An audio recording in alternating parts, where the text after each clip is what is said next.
In this video, I show you how to fix unfortunately call management has stopped problem on LG phone.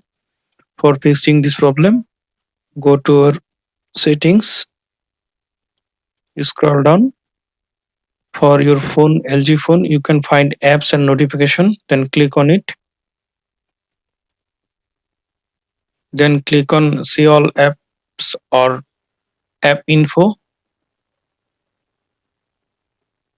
Now click on three dot. Now click on show system apps or show all apps. Now search your call management. You can find call management. Click on it. Then click on force stop. Then click on storage and cache.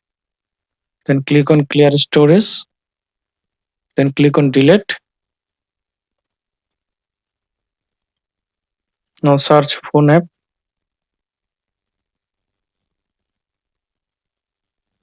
Then click on phone. Then click on force stop. Then click on OK. Then click on storage and cache. Clear storage. Then delete. Now restart your phone.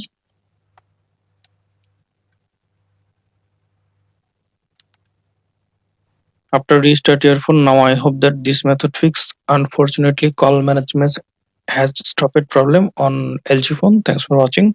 Don't forget to subscribe.